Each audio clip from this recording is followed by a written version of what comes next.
नमस्कार मित्रों, स्वागत है आपका हमारे चैनल पर। मित्रों, आज हम आपको सूर्य भगवान के ऐसे शक्तिशाली मंत्र के बारे में बताने जा रहे हैं जिससे आपके सभी कष्ट दूर हो जाएंगे, आपके पास करोड़ों की संपत्ति होगी। मित्रों, जैसा कि हम सभी जानते हैं, सूर्य देव भगवान को हमारे पृथ्वी का कर्ता धर्ता भी कहा गया है। सूर्य उपनिषद में यह लिखा गया है कि इस जगत के कर्ता धर्ता सूर्य भगवान ही है और उन्हीं के कारण इस पृथ्वी की उत्पत्ति हुई है। जैसा कि हम सभी जानते हैं, सूर्यदेव भगवान के बिना दिन का होना असंभव है और यह जीवन भी असंभव है। मित्रों, अगर आप सूर्यदेव भगवान की उपासना करना चाहते हैं तो अपनी पूजा पाठ में उनके मंत्रों को शामिल कर उन्हें प्रसन्न करना आपके लिए बहुत आसान हो जाएगा, जिससे आप अपने जीवन में सुखी जीवन पा सकते हैं और अपने सूर्य देव या इष्ट देव को प्रसन्न कर सकते हैं।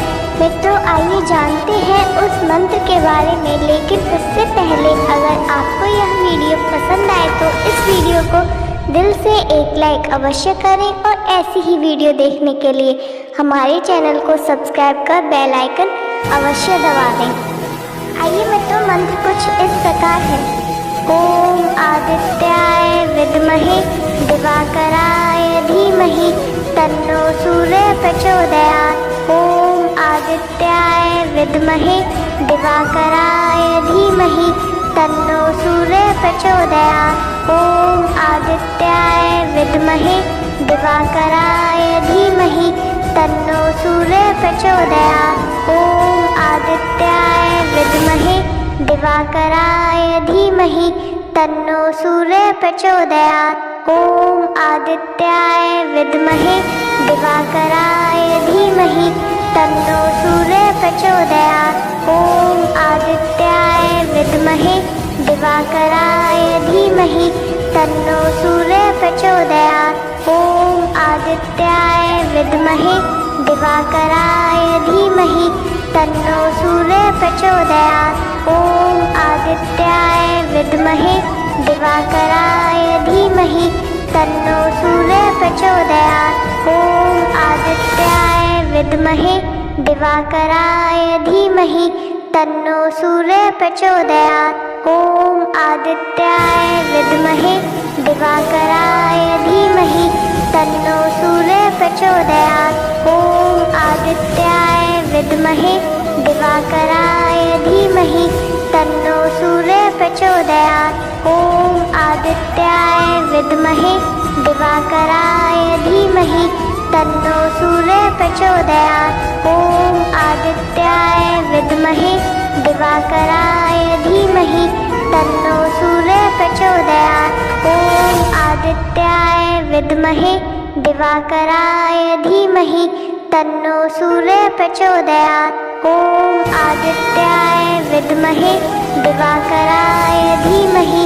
तन्नो सूर्य प्रचोदयात्। ओम आदित्याय विद्महे दिवाकराय धीमहि तन्नो सूर्य प्रचोदयात्। ओम आदित्याय विद्महे दिवाकराय धीमहि तन्नो सूर्य प्रचोदयात्। ओम आदित्याय विद्महे दिवाकराय धीमहि तन्नो सूर्य प्रचोदयात्। ओम आदित्याय विद्महे दिवाकराय धीमहि तन्नो सूर्य प्रचोदयात्। ओम आदित्याय विद्महे दिवाकराय धीमहि तन्नो सूर्य प्रचोदयात्। ओम आदित्याय विद्महे दिवाकराय धीमहि तन्नो सूर्य प्रचोदयात्। ओम आदित्याय विद्महे दिवाकराय धीमहि तन्नो सूर्य प्रचोदयात्। ओम आदित्याय विद्महे दिवाकराय धीमहि तन्नो सूर्य प्रचोदयात्। ओम आदित्याय विद्महे दिवाकराय धीमहि तन्नो सूर्य प्रचोदयात्। ओम आदित्याय विद्महे दिवाकराय धीमहि तन्नो सूर्य प्रचोदयात्। ओम आदित्याय विद्महे दिवाकराय धीमहि तन्नो सूर्यः प्रचोदयात्। ॐ आदित्याय विद्महे दिवाकराय धीमहि तन्नो सूर्यः प्रचोदयात्। ॐ आदित्याय विद्महे दिवाकराय धीमहि तन्नो सूर्यः प्रचोदयात्। ॐ आदित्याय विद्महे दिवाकराय धीमहि तन्नो सूर्यः प्रचोदयात्। ॐ आदित्याय विद्महे दिवाकराय धीमहि तन्नो सूर्यः प्रचोदयात्। ॐ आदित्याय विद्महे दिवाकराय धीमहि तन्नो सूर्यः प्रचोदयात्। ॐ आदित्याय विद्महे दिवाकराय धीमहि तन्नो सूर्यः प्रचोदयात्। ॐ आदित्याय विद्महे दिवाकराय धीमहि तन्नो सूर्यः प्रचोदयात्। ॐ आदित्याय विद्महे दिवाकराय धीमहि तन्नो सूर्यः प्रचोदयात्। ॐ आदित्याय विद्महे दिवाकराय धीमहि तन्नो सूर्यः प्रचोदयात्। ॐ आदित्याय विद्महे दिवाकराय धीमहि तन्नो सूर्यः प्रचोदयात्। ॐ आदित्याय विद्महे दिवाकराय धीमहि तन्नो सूर्यः प्रचोदयात्। ॐ आदित्याय विद्महे दिवाकराय धीमहि तन्नो सूर्यः प्रचोदयात्। ॐ आदित्याय विद्महे दिवाकराय धीमहि तन्नो सूर्यः प्रचोदयात्। ॐ आदित्याय विद्महे दिवाकराय धीमहि तन्नो सूर्यः प्रचोदयात्। ॐ आदित्याय विद्महे दिवाकराय धीमहि तन्नो सूर्यः प्रचोदयात्। ॐ आदित्याय विद्महे दिवाकराय धीमहि तन्नो सूर्यः प्रचोदयात्। ॐ आदित्याय विद्महे दिवाकराय धीमहि तन्नो सूर्यः प्रचोदयात्। ॐ आदित्याय विद्महे दिवाकराय धीमहि तन्नो सूर्यः प्रचोदयात्।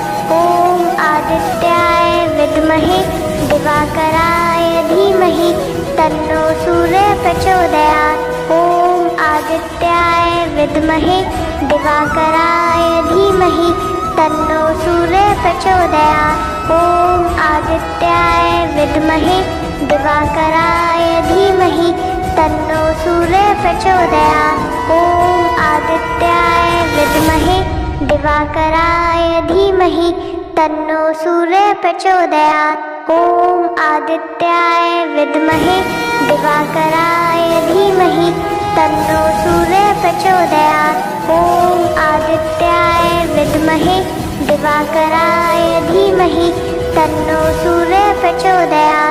ॐ आदित्याय विद्महे दिवाकराय धीमहि तन्नो सूर्यः प्रचोदयात्। ॐ आदित्याय विद्महे दिवाकराय धीमहि तन्नो सूर्यः प्रचोदयात्। ॐ आदित्याय विद्महे दिवाकराय धीमहि तन्नो सूर्यः प्रचोदयात्। ॐ आदित्याय विद्महे दिवाकराय धीमहि तन्नो सूर्यः प्रचोदयात्। ॐ आदित्याय विद्महे दिवाकराय धीमहि तन्नो सूर्यः प्रचोदयात्। ॐ आदित्याय विद्महे दिवाकराय धीमहि तन्नो सूर्यः प्रचोदयात्। ॐ आदित्याय विद्महे दिवाकराय धीमहि तन्नो सूर्यः प्रचोदयात्। ॐ आदित्याय विद्महे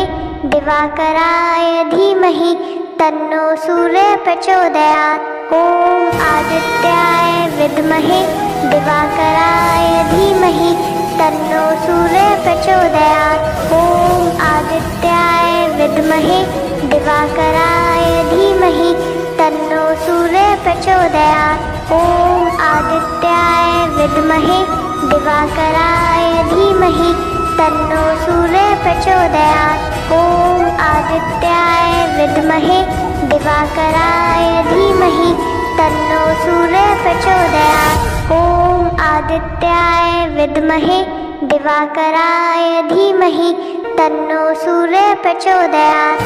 ॐ आदित्याय विद्महे दिवाकराय धीमहि तन्नो सूर्यः प्रचोदयात्। ॐ आदित्याय विद्महे दिवाकराय धीमहि तन्नो सूर्यः प्रचोदयात्। ॐ आदित्याय विद्महे दिवाकराय धीमहि तन्नो सूर्यः प्रचोदयात्। ॐ आदित्याय विद्महे दिवाकराय धीमहि तन्नो सूर्यः प्रचोदयात्। ॐ आदित्याय विद्महे दिवाकराय धीमहि तन्नो सूर्यः प्रचोदयात्। ॐ आदित्याय विद्महे दिवाकराय धीमहि तन्नो सूर्यः प्रचोदयात्। ॐ आदित्याय विद्महे दिवाकराय धीमहि तन्नो सूर्यः प्रचोदयात्। ॐ आदित्याय विद्महे दिवाकराय धीमहि तन्नो सूर्यः प्रचोदयात्। ॐ आदित्याय विद्महे दिवाकराय धीमहि तन्नो सूर्यः प्रचोदयात्। ॐ आदित्याय विद्महे दिवाकराय धीमहि तन्नो सूर्यः प्रचोदयात्। ॐ आदित्याय विद्महे दिवाकराय धीमहि तन्नो सूर्यः प्रचोदयात्। ॐ आदित्याय विद्महे दिवाकराय धीमहि तन्नो सूर्यः प्रचोदयात्। ॐ आदित्याय विद्महे दिवाकराय धीमहि तन्नो सूर्यः प्रचोदयात्। ॐ आदित्याय विद्महे दिवाकराय धीमहि तन्नो सूर्यः प्रचोदयात्। ॐ आदित्याय विद्महे दिवाकराय धीमहि तन्नो सूर्यः प्रचोदयात्। ॐ आदित्याय विद्महे दिवाकराय धीमहि तन्नो सूर्यः प्रचोदयात्। ॐ आदित्याय विद्महे दिवाकराय धीमहि तन्नो सूर्यः प्रचोदयात्। ॐ आदित्याय विद्महे दिवाकराय धीमहि तन्नो सूर्यः प्रचोदयात्। ॐ आदित्याय विद्महे दिवाकराय धीमहि तन्नो सूर्यः प्रचोदयात्। ॐ आदित्याय विद्महे दिवाकराय धीमहि तन्नो सूर्यः प्रचोदयात्। ॐ आदित्याय विद्महे दिवाकराय धीमहि तन्नो सूर्यः प्रचोदयात्। ॐ आदित्याय विद्महे दिवाकराय धीमहि तन्नो सूर्यः प्रचोदयात्। ॐ आदित्याय विद्महे दिवाकराय धीमहि तन्नो सूर्यः प्रचोदयात्। ॐ आदित्याय विद्महे दिवाकराय धीमहि तन्नो सूर्यः प्रचोदयात्। ॐ आदित्याय विद्महे दिवाकराय धीमहि तन्नो सूर्यः प्रचोदयात्। ॐ आदित्याय विद्महे दिवाकराय धीमहि तन्नो सूर्यः प्रचोदयात्।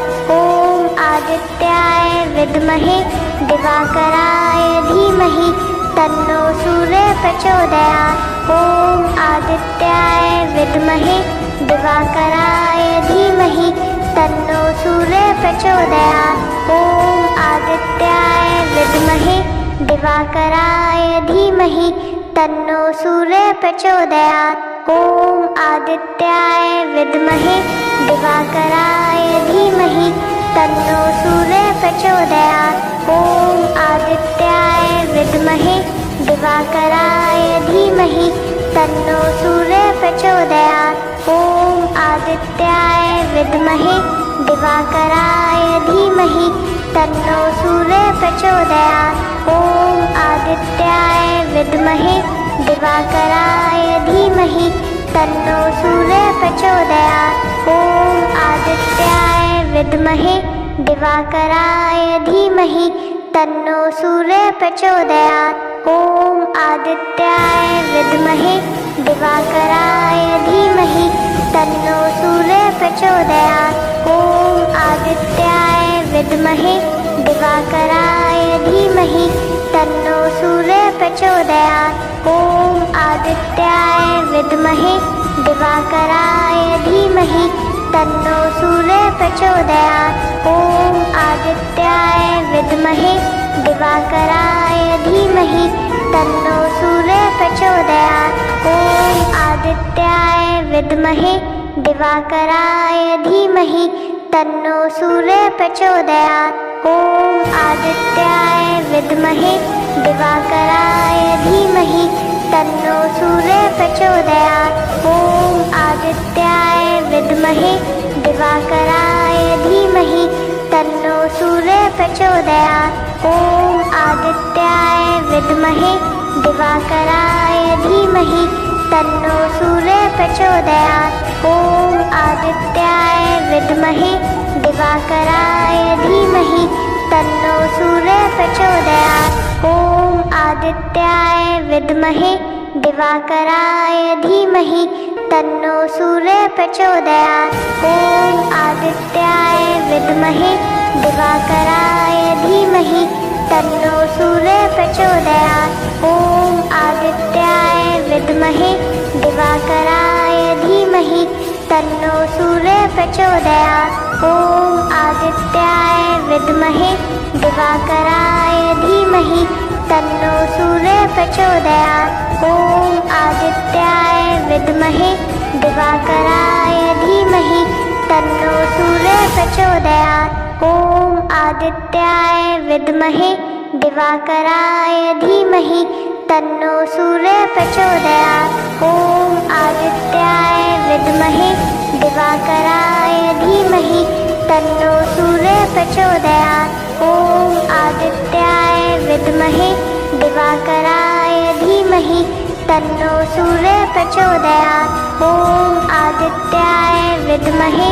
दिवाकराय धीमहि तन्नो सूर्यः प्रचोदयात्। ॐ आदित्याय विद्महे दिवाकराय धीमहि तन्नो सूर्यः प्रचोदयात्। ॐ आदित्याय विद्महे दिवाकराय धीमहि तन्नो सूर्यः प्रचोदयात्। ॐ आदित्याय विद्महे दिवाकराय धीमहि तन्नो सूर्यः प्रचोदयात्। ॐ आदित्याय विद्महे दिवाकराय धीमहि तन्नो सूर्यः प्रचोदयात्। ॐ आदित्याय विद्महे दिवाकराय धीमहि तन्नो सूर्यः प्रचोदयात्। ॐ आदित्याय विद्महे दिवाकराय धीमहि तन्नो सूर्यः प्रचोदयात्। ॐ आदित्याय विद्महे दिवाकराय धीमहि तन्नो सूर्यः प्रचोदयात्। ॐ आदित्याय विद्महे दिवाकराय धीमहि तन्नो सूर्यः प्रचोदयात्। ॐ आदित्याय विद्महे दिवाकराय धीमहि तन्नो सूर्यः प्रचोदयात्। ॐ आदित्याय विद्महे दिवाकराय धीमहि तन्नो सूर्यः प्रचोदयात्। ॐ आदित्याय विद्महे दिवाकराय धीमहि तन्नो सूर्यः प्रचोदयात्।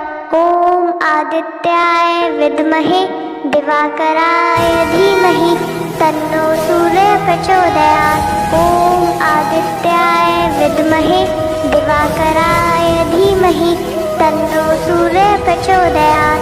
ॐ आदित्याय विद्महे दिवाकराय धीमहि तन्नो सूर्यः प्रचोदयात्। ॐ आदित्याय विद्महे दिवाकराय धीमहि तन्नो सूर्यः प्रचोदयात्। ॐ आदित्याय विद्महे दिवाकराय धीमहि तन्नो सूर्यः प्रचोदयात्। ॐ आदित्याय विद्महे दिवाकराय धीमहि तन्नो सूर्यः प्रचोदयात्। ॐ आदित्याय विद्महे दिवाकराय धीमहि तन्नो सूर्यः प्रचोदयात्। ॐ आदित्याय विद्महे दिवाकराय धीमहि तन्नो सूर्यः प्रचोदयात्। ॐ आदित्याय विद्महे दिवाकराय धीमहि तन्नो सूर्य प्रचोदयात्। ॐ आदित्याय विद्महे दिवाकराय धीमहि तन्नो सूर्य प्रचोदयात्। ॐ आदित्याय विद्महे दिवाकराय धीमहि तन्नो सूर्य प्रचोदयात्। ॐ आदित्याय विद्महे दिवाकराय धीमहि तन्नो सूर्य प्रचोदयात्। ॐ आदित्याय विद्महे दिवाकराय धीमहि तन्नो सूर्य प्रचोदयात्। ॐ आदित्याय विद्महे दिवाकराय धीमहि तन्नो सूर्य प्रचोदयात्। ॐ आदित्याय विद्महे दिवाकराय धीमहि तन्नो सूर्य प्रचोदयात्। ॐ आदित्याय विद्महे दिवाकराय धीमहि तन्नो सूर्य प्रचोदयात्। ॐ आदित्याय विद्महे दिवाकराय धीमहि तन्नो